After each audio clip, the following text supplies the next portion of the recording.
8 o'clock here. And so with that, we will get started with tonight's edition of our Next Generation Editors Journal Club from the Aesthetic Surgery Journal. I would like to thank all of you for taking the time to tune in tonight for what will no doubt be another excellent discussion and a great installment in the ASJ Journal Club series. For those of you who don't know, my name's Ryan Austin. I'm a plastic surgeon in Toronto, Ontario, Canada, and I'm the lead of the NGE section. And I'd also like to introduce Dr. Maryam Zamani, who's a fellow Next Generation editor with me, practicing just down the road in Oakville, Ontario. And Dr. Zamani is going to be working overtime for us tonight, in addition to providing the introduction and review of tonight's article that we will be discussing. She is also our discussion moderator. So for those of you who are interested, make sure that you take a look in the chat box, type in any questions that come up. Feel free to put anything out either to the group or to Dr. Zamani directly. And certainly we can try and address any of those questions and comments that you may have for our presenters and on tonight's topic. Tonight, again, hot off the presses, we're going to be reviewing one of the articles from the September issue of ASJ entitled Botulinum Toxin to Improve Lower Blepharoplasty Scar, a double-blinded, randomized, vehicle-controlled clinical trial, and its accompanying commentary article. Tonight, we're fortunate to be joined by the author of the commentary to this month's article, Dr. Catherine Wang. Dr. Wang is a double board certified in both facial plastic and reconstructive surgery, as well as otolaryngology head neck surgery. Dr. Wang completed her undergraduate studies at MIT, where she studied architecture and design, as well as biology. She then went on to complete her medical degree at Cleveland Clinic Lerner College of Medicine at Case Western Reserve University, before completing her residency in otolaryngology head and neck surgery at University Hospital's Case Medical Center in Cleveland, Ohio.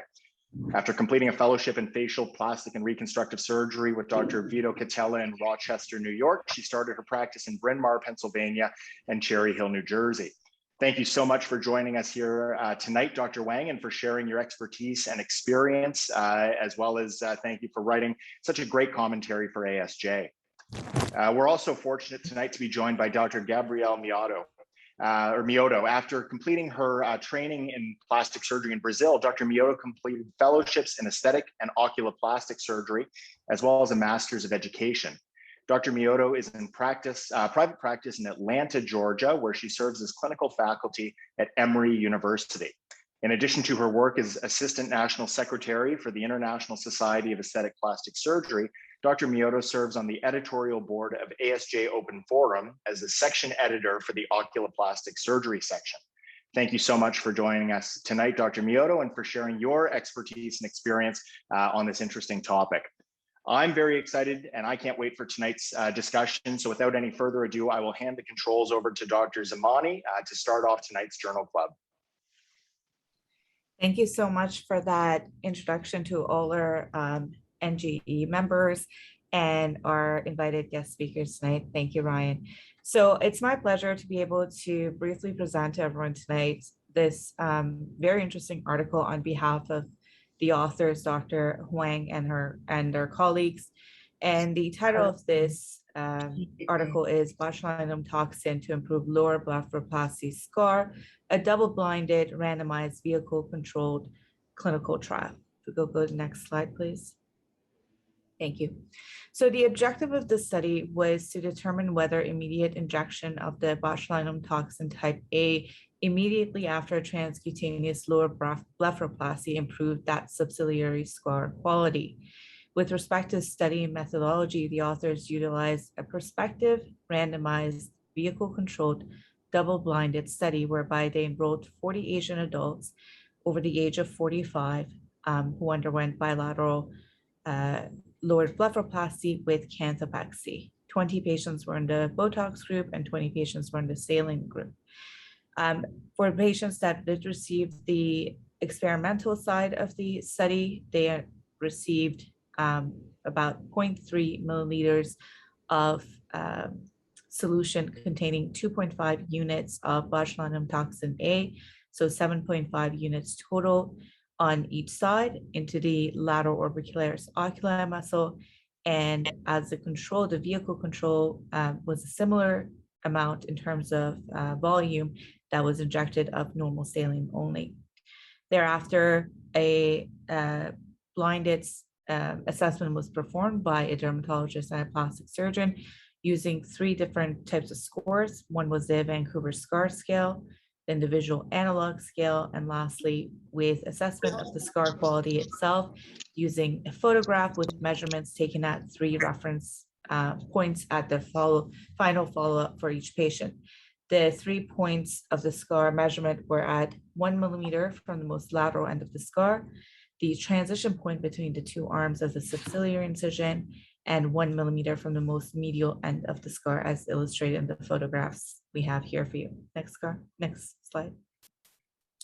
In terms of the findings, at the end of the study, 37 patients were able to complete the trial, 18 in the botulinum toxin group and 19 in the vehicle control group. The authors did not see any significant difference in terms of the assessments when looking at the Vancouver Scar Scale or the visual analog scar. However, when they actually compared the measurements of the scars with the photographic assessments, they did notice that the scar widths were significantly narrow in the botulinum toxin A group at all points, as we can see. So thereby they concluded that the transcutaneous lower blepharoplasty scars in Asians can be significantly narrowed by simultaneous botulinum toxin A injections without additional complications. And a sample of the results that they obtained is demonstrated here in the photographs. That's it.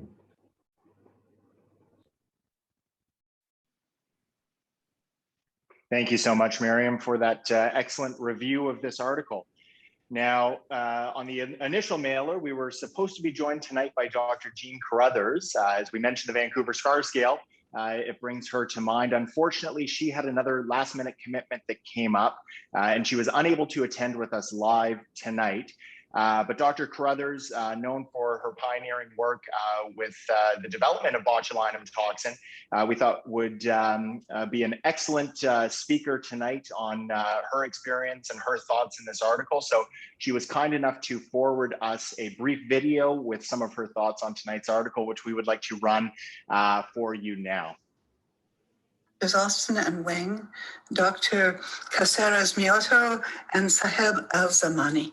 I thank you so much for the opportunity to share a couple of comments on this excellent paper and furthermore excellent review. For many years, we've been using neuromodulators to lift the brows and smooth the glabellar furrows prior to upper eyelid blepharoplasty. It's interesting to see this study showing with science that there is in fact also an improvement in the anatomy of the lower lid and its contours following the reduction of movement in the lateral fibers of the orbicularis oculi. I think that this subtle but certainly very aesthetic improvement that they have described is something that is very important for our patients and should be included in routine lower eyelid blepharoplasty surgery. Thank you so much for the opportunity to make a short comment about this excellent paper and commentary. Congratulations to you all. I thank you so much for the opportunity to share a couple of comments on this excellent paper. Fantastic. So thank you to Dr. Carruthers for taking the time to review this, and we wish that she was able to join us tonight live and in person, but for taking the time to prepare that for us. With that, I will hand the reins over to Dr. Catherine Wang for her thoughts on this article, her commentary, as well as some discussion. All right, hi guys. So I had the privilege of reviewing this article at first and was asked to write a commentary about it. The main take-home thoughts that I had about it was, you know, as cosmetic surgeons, there's very rare opportunity to even attempt to do a double-blinded study, and I think they were able to manage this in a very clever way, being able to blind the patients and the doctors who were assessing the photos and and examining the scars as to, whether or not they had the treatment. So I thought that that was a very clever design, and kudos to the authors for being able to, accomplish a double-blinded placebo-controlled trial in a field where we rarely see that. And most of what we do and see in our studies are, retrospective reviews, comparing groups. And so I thought this was really cool and novel that they were able to accomplish that, first and foremost. Some of the thoughts that I brought up during my commentary were the authors had mentioned a prior study of theirs where they were looking at left lip revision scars, where the toxin was injected in the orbicularis oris, where the direction of pull of the muscle was oriented exactly perpendicular to the scar. So theoretically, the benefit would be quite great in reducing the movement and helping the scar heal. In the lower blepharoplasty incision that they described, it seems like, in the lateral aspect that it would really theoretically have significant improvement, whereas medially, the one additional point that they were looking at, seemed like a little bit more not exactly perpendicular to the direction of movement of the orbicularis oculi, and so potentially not the most ideal location to be measuring.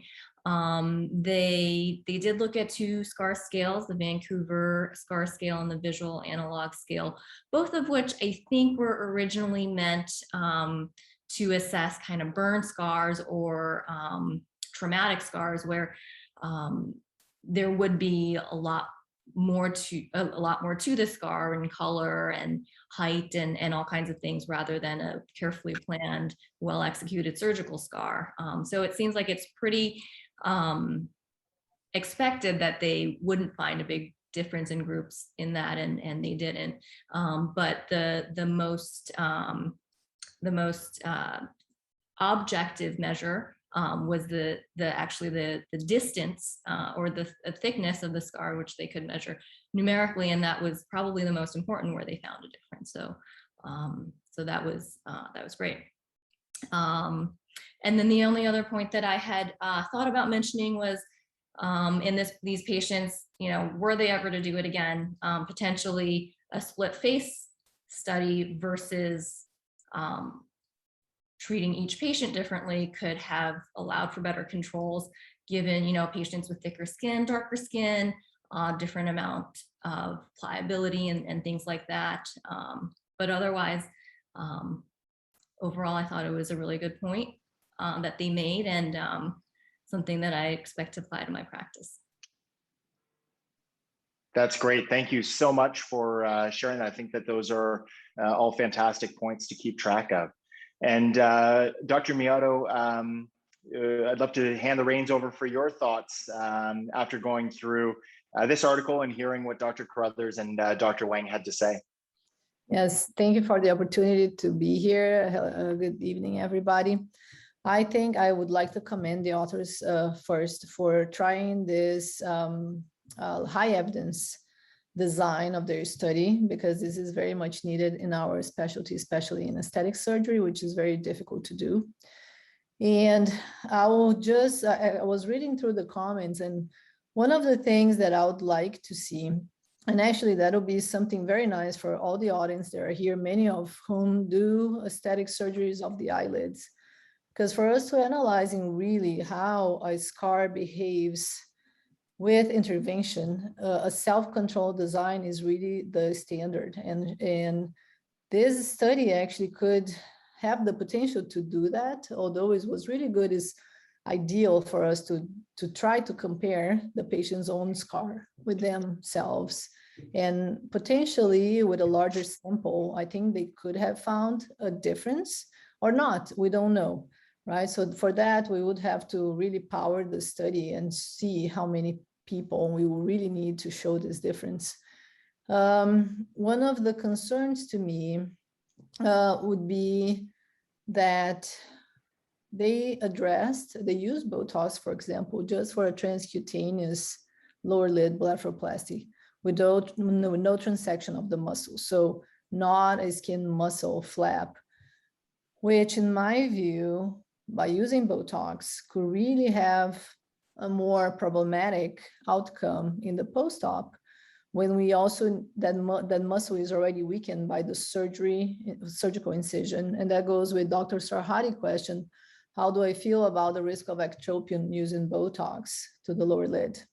So I think with the transcutaneous is not that critical, but if you're gonna think about a muscular skin muscle flap, I think that could potentially be a little more problematic for sure.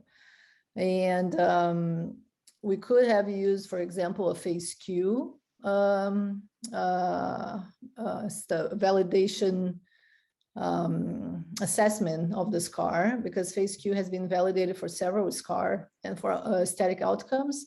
So that will be another alternative to the scale that they used to evaluate really a difference between groups. So I think that could be a potential use in the future as well, if someone would plan on designing a self-controlled study with a phase Q evaluation. I think we could have also answers. So in my practice, I'm not convinced by the paper, although I think it was a very good thought of the authors. I'm not convinced that can really help the scars heal well, because although the orbicularis movement could potentially influence the scar, it is actually bringing the lower lid upwards when it moves, is not bringing it down.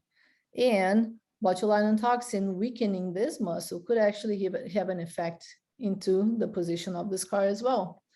So that is my evaluation of the paper. And I think, you know, we have to think also about the techniques that we use and how do we, other measurements that we may have to prevent that bad healing in this area. That's great. I think that a lot of those points and the concerns that you raise are certainly important for us to consider and valid. And going a little bit further off of that, I mean, you know, as you say, one of the authors mentioned that they did canthopexes in all of their patients to overcome or to potentially minimize the risk of an ectropion or a lid malposition as a result of the botulinum toxin injection. So are we just trading one potential problem of a scar that's maybe, you know, 0.3 millimeters thicker for a totally different set of problems, which could be, you know, potentially harder to manage? Yeah, I think that is actually right on point. And for example, when we also do surgeries, not just, you know, the lack of canthopexy, but extreme swelling can distract the lower lid. Depending on how the laxity of the tarsus, we require a canthopexy with or without a Botox, botulinum toxin there. And definitely I will not do a skin muscle flap without some sort of support. I think skin only, you know, skin pinches and other things. Sometimes I even see that with extreme swelling after the surgery, there is a tendency of distraction of that lower lid, and the canthus is not very really positioned the way we would like. My routine is actually taping the lower eyelid to even avoid that extra swelling in that very thin skin, to do extra support. So I'll do a retinaculum suspension, I'll do very fine suture, and use tape to prevent that extra swelling and support the canthus. And we know, I mean, we know, just to further on that, we know that the orbicularis, certainly with its activity, that's going to help with the lymphatic drainage. Do you think, and we know that swelling is going to give us more untoward scars, more untoward healing, a little bit less predictability. Do you think that by paralyzing or weakening the orbicularis muscle, we're going to impact potentially the lymphatic drainage from the lower lid, potentially, you know, propagate more swelling and lead again to different issues that we had not intended outside of just trying to get a fine scar? Yes, it's a great point, and we can correlate this comment to the patients that we do Botox only for cosmetic purposes. They have very thin skin and a little lax orbicularis to get started. And when you do lower orbicularis injection, you accentuate the festoons. You can cause malar bags just by a simple injection of Botox with no surgery, with no trauma. So definitely we see this routinely, without any trauma. And I think that can potentially aggravate if the orbicularis is lax and it was not treated in surgery.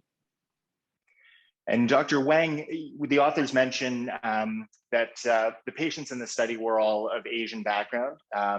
Do you think that we would see the same applicability of this in other ethnic groups if we were to kind of extrapolate beyond the confines of this study? I think kind of in general, we can extrapolate, Asians tend to have Fitzpatrick 3 to 4 type skin, medium thickness, medium pigmentation. I think extrapolating, more towards South Asian or even African American skin, I think potentially the benefits for the scar could be stronger versus for Caucasians, maybe it's less important because their innate, scarring ability just results in a finer scar. So I think in both directions, I think it's worth considering and kind of putting it into your kind of bigger picture planning. And in this study, the authors mentioned that both males and females were treated. They used a standard dose of 7.5 units per side. Do you think that would need to change if our participants tonight were thinking of taking this into their own practice? Do we need to alter that between either muscle anatomy or gender? Or is that standard dose that's relatively low enough in, kind of across the board for us to try and get the same effects if we're going to implement this in our patients? Well, I think it should always be individualized by patient. For example, when I inject Botox on a standard patient for, not necessarily for a pre-op lower blepharoplasty, but just to treat their crow's feet, I think, in my practice, it ranges, from 6 units to 15 units per side. So I think it should be individualized based on the patient-specific anatomy. I apologize. No problem. And I saw a question in the chat that popped up that I wanted to ask as well, as in regards to the timing of these treatments. Can we pre-treat and then operate? Do we need to inject at the time of surgery? Should we be doing this post-operatively at a certain time? I don't know if either of you have any thoughts as to where that would lie and if we were considering trying this technique in our patients. Well, I think my thought would be if we were to try to take maximal advantage of the effect of the Botox, I would pre-treat, a week ahead of time so that the muscle is paralyzed by the time of surgery.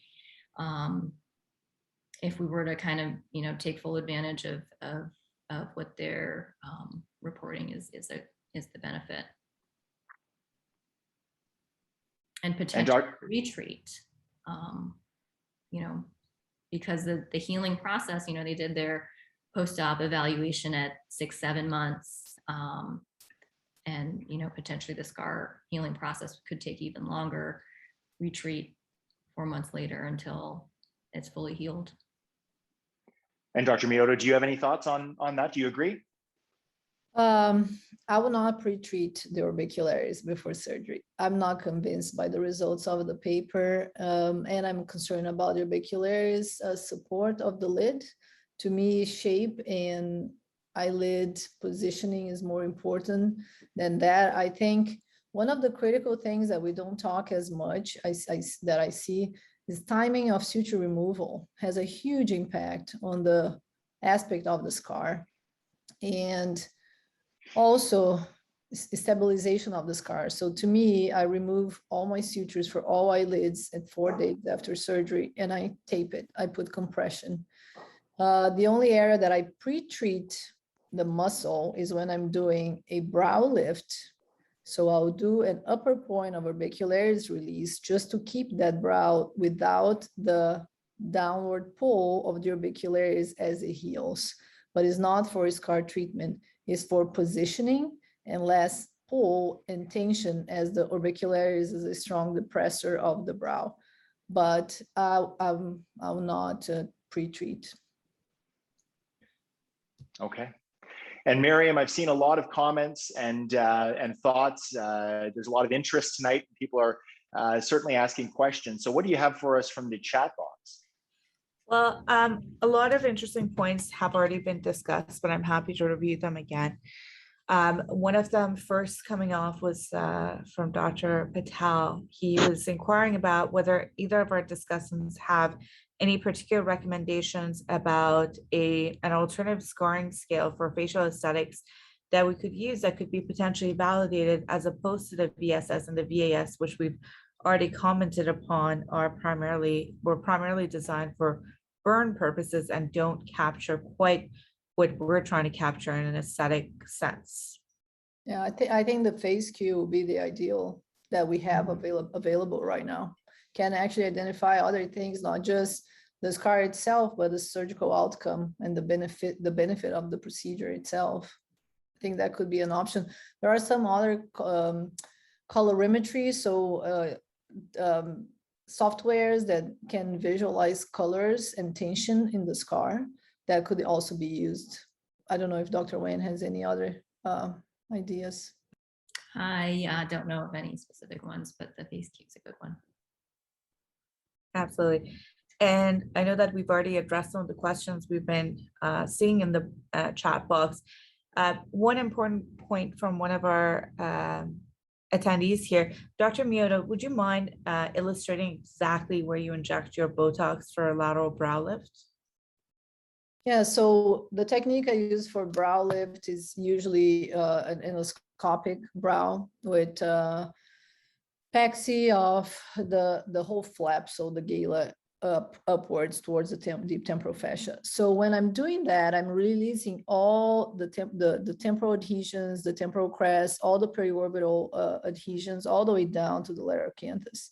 So I like this point to be completely released and soft and not contractile as it heals. So it's basically one point of 2.5 to 3 units right at the tail of the brow, which is the maximum point, because once I release all the periorbital adhesions and this is up, I don't want this contraction down as it heals, because the suture I use is not permanent. It's just the time for the body to heal in place and stay there. So I think that orbicularis, I've seen that has helped me over time. I have never measured this, and so this is a level 5 experience, but it has helped me control that position with a little more stability. The patients also like that, because we are treating, we're smoothing the face, we're lifting things that kind of keeps that in place, and is a nice add-on also for post-op to try to just keep the area without righted. So that I do that routinely. Lovely. And just to clarify, at what point in the surgical journey do you do the injection for them? I usually do that within the first 2 weeks after surgery.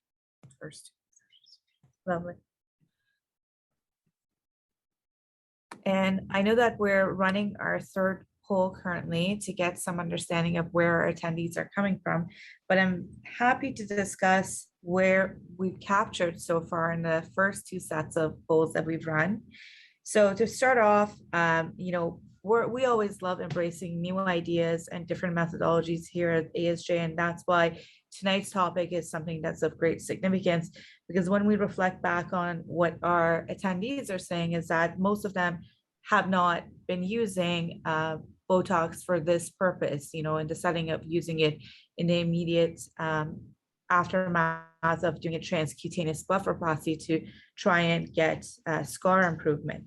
And it may be, again, it can be representative of our attendees, our demographic differences, or just the general healing potential of this area and some of the other factors we've discussed that affect scars. But most of our attendees do not see any adverse hypertrophic keloid scarring with their transcutaneous lower blepharoplasties. And most attendees have been using, it seems, a transcutaneous incision with a skin muscle flap, and equal portions have been after that using either transconjunctival or transcutaneous with a skin flap, or even a combination of different methodologies. And again, we know that there's some described role for Botox in general in terms of improving scar qualities. We know that they do have a role in treating keloids at some points.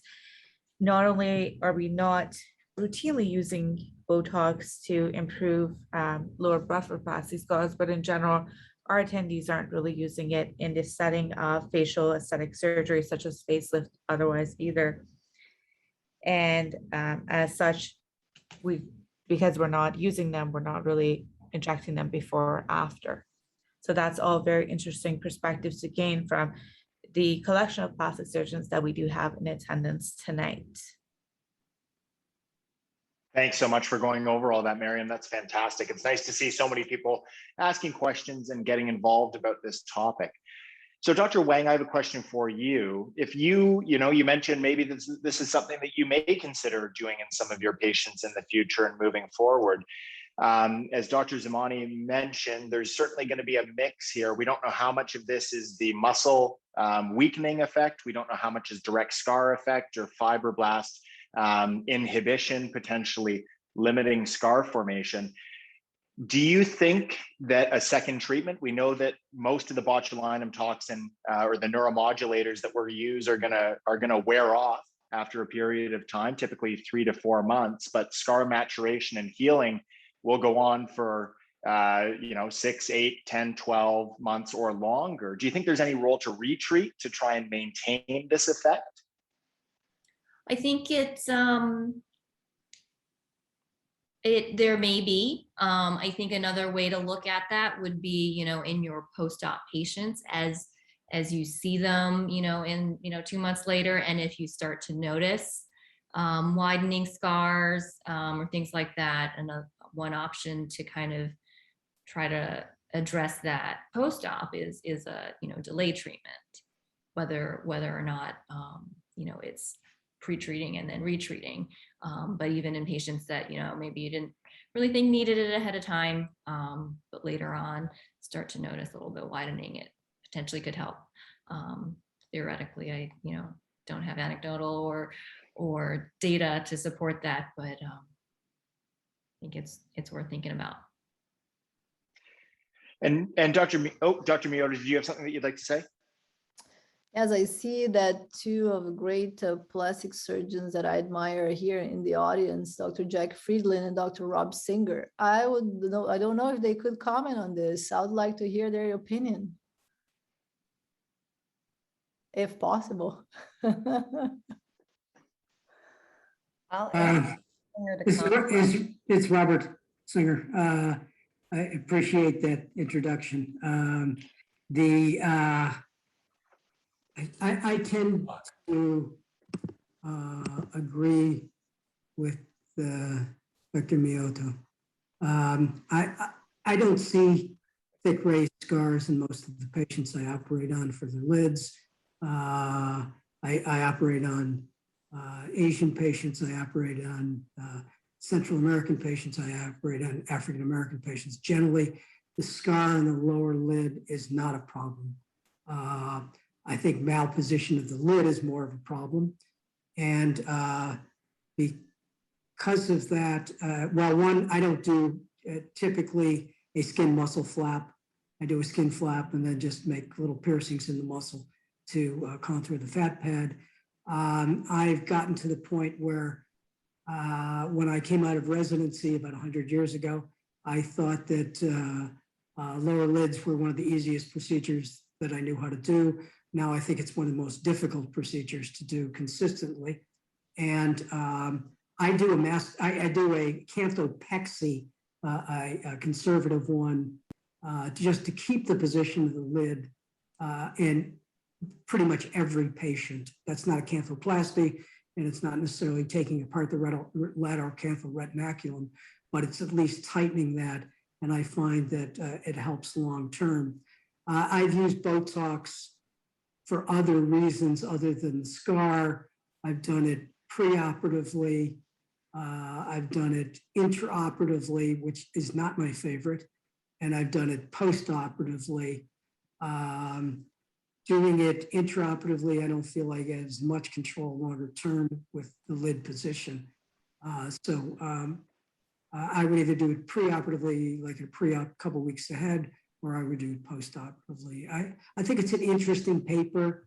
I think it's an interesting concept. It doesn't fit into my armamentarium of the way I do things. Essentially agreeing with what Dr. Miotto had to say about the use of it. I think it's worthwhile if you're doing a lateral temporal lift to weaken that depressor laterally, gives you a little bit of longer term position. But I'm always concerned that I'm weakening. If I'm going to be using it for the orbicularis oculi laterally or at the inferior margin, which I often do for little, I'm concerned that I'm weakening the tone of that muscle. And I want that tone to be as good as it can during the recovery.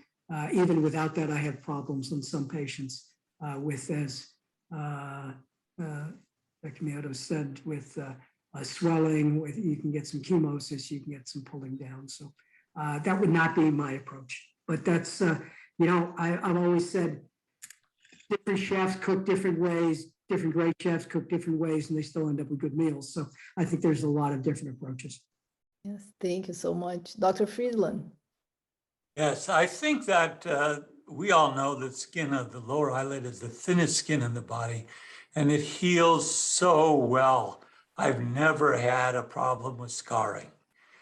I agree with almost everything that Robert has just told you. As you know, I published a big series asking whether or not it's always necessary to do something to tighten the lower eyelid when you do that. And I don't think that's necessary. If you do a meticulous surgery and you pay attention to detail and you do the right procedure for the patient, I don't think it's necessary to always do something to tighten the lower lid. Certainly if you have laxity in the lower lid, then definitely you've got to do something like that. I would not be convinced by reading this paper that I think we should always put a little Botox in. That's just my feeling. I've just done multiple thousands of eyelid plasties, and I think this is a nice paper. I think it's well done.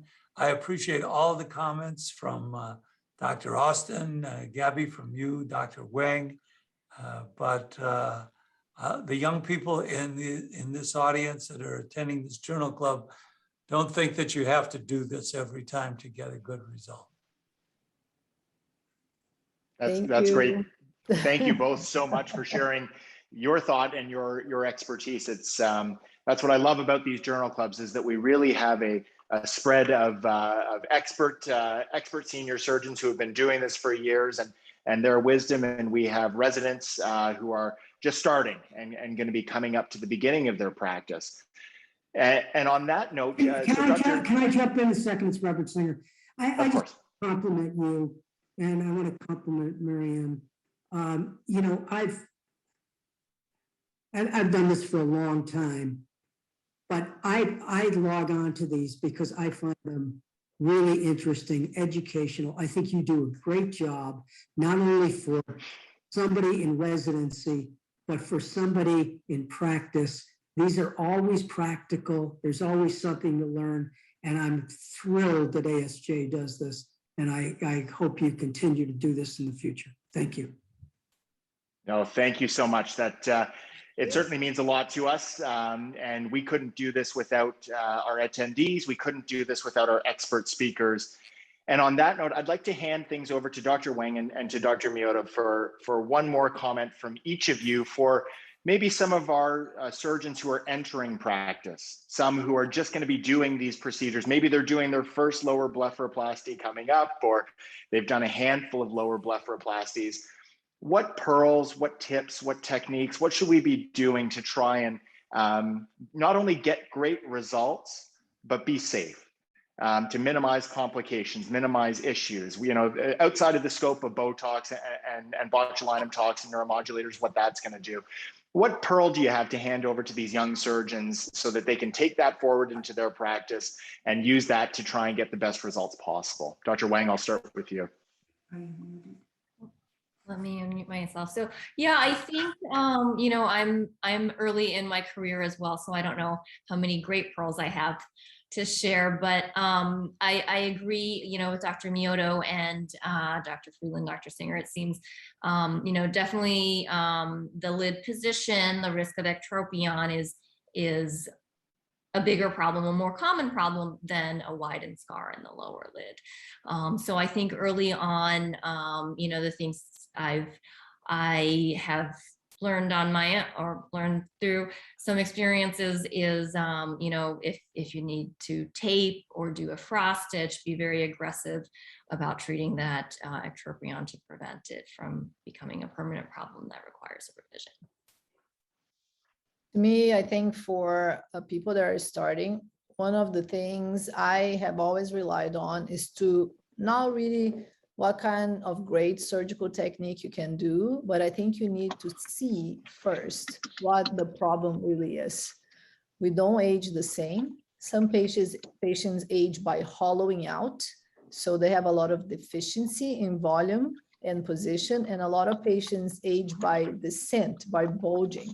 So the techniques will be absolutely different, but if you learn how to see, you're gonna learn how to identify which patients you can have a great result with a transconjunctival trimming of fat and some fat grafting with no touch in the anterior lamella. Others, you have to do a full skin muscle flap sometimes to redrape a huge festoon or something that really needs attention to the anterior lamella. Definitely lateral canthal position is a must. I think you should study and really know how to perform something simple like a lateral retinaculum suspension or a full deep tendon canthopexy when you need. So learning to see, I think, is number one. And then you can optimize your technique by experimenting. And I think that is critical for anything we do in plastic surgery. That's great. Thank you both so much for those thoughts. I think that that's all excellent sage words of advice for our young surgeons to take into practice and to keep in mind as they try and become experts of the lower eyelid. So with that, we have almost 8:45. So I am wary of everybody's time. I'd like Hang to— on 1 second, Dr. Austin. Just because we wanted this to be a platform for everyone to ask their questions, I know that Dr. Paul Udain has been trying to capture our attention for a question. So before we log off, I'd like to just give him this an opportunity to ask his question if we can, and then that will be it. Hello, good evening. All the questions were answered and I was clapping, applauding for the great discussion and moderation. I'm very happy to have been here. Thank you. Thank you. Perfect send Take it away, off. right. So thank you everybody for taking the time to tune in. I'd like to thank Dr. Zamani for her excellent presentation, Dr. Wang for her commentary, her thoughts, Dr. Miotto for her expertise, and thank you to our guest discussants, Dr. Singer and Dr. Friedland, for their thoughts and expertise as well. Make sure that you sign up for this Friday's ASJ Gems. Phaedra has posted the information into the chat box. Those are fantastic educational sessions and shouldn't be missed. Make sure that you tune in 1 month from now, the second Tuesday of October, when the young aesthetic plastic surgeons led by Drs. Mark Albert and Denise Sarhadi take over the Journal Club for their presentation. And we, as the next generation editors, look forward to seeing you back 2 months from now, the second Tuesday in November. So thank you everybody so much for coming out, for taking the time to spend with us. Thank you again to our presenters. Everybody stay safe and have a great night. Thank you. Have a good evening.